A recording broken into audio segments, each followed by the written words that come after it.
بسم الله الرحمن الرحيم.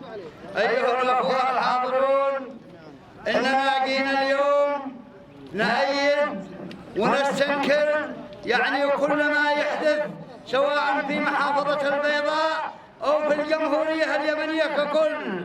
وإننا من هذا المكان نقول إننا مع ثورة 26 سبتمبر و14 أكتوبر والوحدة اليمنية، وإننا مع الجيش اليمني ومع الأمن اليمني. وما أصل البلاد اليوم إلى هذا النقع الذي وقعت فيه إنها هي الحزبية، وعلى كل يمني أن ينبذ الحزبية، وإذا ظلينا نقدس الحزبية فإنها ستنقلنا إلى منعطفات خريقة. فإننا ندين كل ما هو يرفع راية اليمن، وإننا جينا إلى هنا للائتلاف وليس للاختلاف.